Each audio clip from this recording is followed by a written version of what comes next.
Assalamualaikum warahmatullahi wabarakatuh. Saya Malika Alkiana. Saya Sinta Nabila Syifa. Dan saya Fitri Noviani. Kami akan mempresentasikan tentang penerapan pemilu presidensial threshold dari tahun ke tahun. Sebelumnya, apa sih yang dimaksud dengan presidensial threshold? Jadi, presidensial threshold ini adalah ambang batas perolehan suara yang harus diperoleh oleh partai politik dalam suatu pemilu untuk dapat mengajukan calon presiden.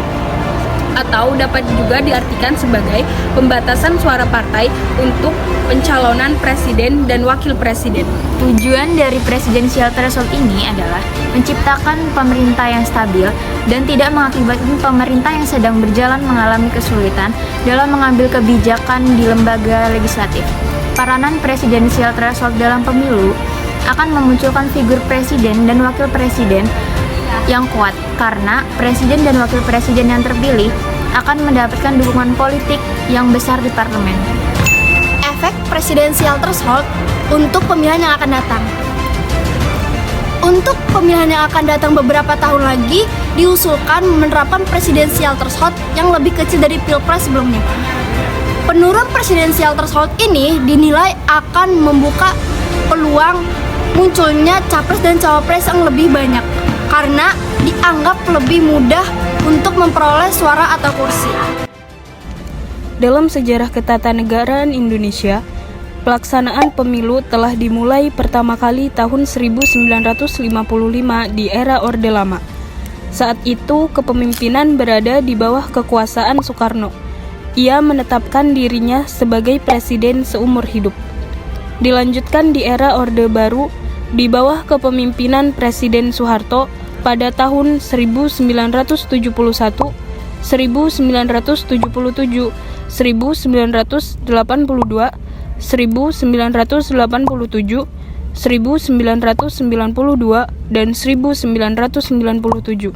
Kemudian di era reformasi pemilu dilaksanakan kembali pada 7 Juni 1999 untuk menggantikan produk pemilu 1997 yang dianggap tidak dipercaya lagi oleh rakyat. Setelah tahun 1999, Indonesia kembali melaksanakan pemilu setiap 5 tahun sekali secara langsung untuk memilih anggota DPR, DPD, DPRD, serta presiden dan wakil presiden yang dilaksanakan pada tahun 2004, 2009, dan 2014.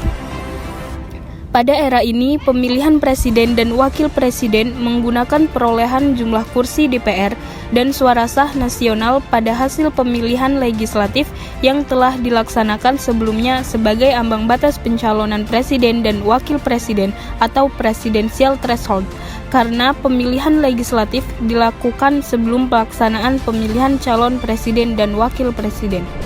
Oke, kita akan bahas satu persatu. Pada masa pemilu 2004, dari pemilu ke pemilu, ambang batas pencalonan presiden dan wakil presiden berubah-ubah. Di Indonesia, presidensial threshold pertama kali dirumuskan dalam Undang-Undang Nomor 23 Tahun 2003 tentang Pemilu Presiden dan Wakil Presiden.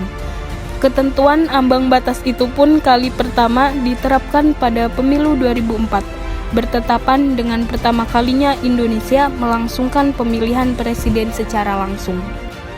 Pemilu 2009. 5 tahun setelahnya atau pada Pilpres 2009, besaran presidensial threshold berubah. Hal ini diikuti dengan berubahnya Undang-Undang Pemilu.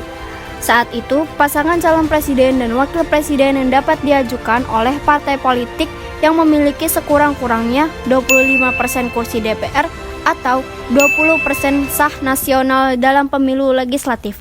Aturan itu tertuang dalam Undang-Undang Nomor 42 Tahun 2008. Dengan ketentuan tersebut, ada 3 pasangan calon presiden dan wakil presiden, yakni Megawati Soekarno Putri dengan Prabowo Subianto, Susilo Bambang Yudhoyono dengan Budiono, dan Yusuf Kala dengan Wiranto. SBY dengan Budiono keluar sebagai pemenang dengan perolehan suara 60,80%. Pemilu 2014. Adapun pada Pilpres 2014, besaran presidensial threshold tak berubah. Pilpres 2014 tetap mengacu pada Undang-Undang Nomor 42 Tahun 2008. Dengan dasar tersebut, pasangan capres dan cawapres diajukan oleh partai politik yang memiliki sekurang-kurangnya 25% kursi di DPR atau 20% suara sah nasional dalam pileg. Ketika itu, ada dua pasangan capres dan cawapres, yakni Joko Widodo dengan Yusuf Kala dan Prabowo Subianto dengan Hatta Rajasa. Jokowi dengan Yusuf Kala berhasil menjadi pemenang dengan perolehan suara 53,15%. Pemilu 2019. Besaran presidensial threshold kembali berubah pada Pilpres 2019. Ketentuan tentang ambang batas itu diatur dalam Undang-Undang Nomor 7 Tahun 2017 tentang Pemilu. Dengan ketentuan tersebut, pasangan calon diusulkan oleh partai politik peserta pemilu yang memenuhi persyaratan perolehan kursi paling sedikit 20% dari jumlah kursi DPR atau memperoleh 25% dari suara sah secara nasional pada pemilu anggota DPR sebelumnya. Adapun pada Pilpres tahun 2004, 2009, dan 2014 digunakan perolehan jumlah kursi DPR dan suara sah nasional pada hasil pileg yang dilaksanakan sebelumnya sebagai presidensial threshold. Pada ketiga gelaran Pilpres itu, pileg dilaksanakan beberapa bulan sebelum Pilpres. Sementara, pada Pilpres 2019, ambang batas yang digunakan adalah perolehan jumlah kursi DPR dan suara sah nasional pada pemilu anggota DPR sebelumnya. Hal ini karena pelaksanaan Pilpres dan Pileg dilaksanakan serentak pada April 2019. Pilpres 2019 kembali diikuti oleh dua pasangan calon, yakni Jokowi dengan Ma'ruf Amin dan Prabowo dengan Sandiaga Uno. Jokowi dengan Ma'ruf Amin tampil sebagai pemenang dengan perolehan suara 55,50%, mengalahkan Prabowo dengan Sandiaga Uno yang mengantongi 44,50% suara. Kini permasalahan tentang aturan mengenai presidensial threshold kembali dipersoalkan. Sejumlah pihak menilai aturan presidensial threshold 20% akan membatasi demokrasi dan mengancam akan kembali menggugat Undang-Undang Pemilu tahun 2017 ke Mahkamah Konstitusi.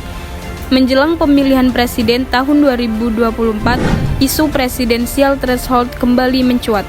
Aturan ini dinilai akan memupus peluang kandidat baru di luar partai-partai besar. Pro dan kontra presidensial threshold. Sejumlah pihak menolak adanya presidensial threshold. Mereka ingin ambang batas pencalonan presiden dan wakil presiden dihapuskan karena dinilai membatasi demokrasi. Penolakan terhadap presidensial threshold 20% dilontarkan oleh Partai Demokrat. Ia menilai presidensial threshold 20% sudah tidak relevan di Pilpres 2024 karena Pilpres maupun Pileg 2024 akan digelar secara serentak. Ketentuan pasal 222 Undang-Undang Nomor 7 Tahun 2017 tentang ambang batas presidensial threshold telah berulang kali digugat ke Mahkamah Konstitusi. Namun, seluruh gugatan itu ditolak. Pihak yang pro terkait kebijakan itu diantaranya Partai Golkar, melalui Wakil Ketua Umum Nurul Arifin, menyatakan tetap berpegang teguh pada presidensial threshold sebesar 20%. Begitupun sikap Gerindra yang sekarang menjadi partai koalisi Jokowi dengan Ma'ruf, turut mendukung kebijakan ambang batas 20%. Kesimpulan, penerapan presidensial threshold di Indonesia telah ada sejak diselenggarakannya pemilihan presiden dan wakil presiden secara langsung pada tahun 2004. Ketika itu, pemilu tahun 2004 sampai tahun 2014 dilaksanakan dengan 2 tahap dan 2 instrumen. Memasuki pemilu 2019 dilaksanakan secara serentak. Konsekuensinya akan ada pihak-pihak yang dirugikan. Partai politik yang tidak mempunyai jumlah kursi sesuai presidensial threshold dapat dipastikan harus berkoalisi terlebih dahulu untuk mencalonkan presiden dan wakil presiden. Dalam pelaksanaannya, menimbulkan banyak pro dan kontra yang keduanya mempunyai basis alasan masing-masing. Terima kasih. Wassalamualaikum warahmatullahi wabarakatuh.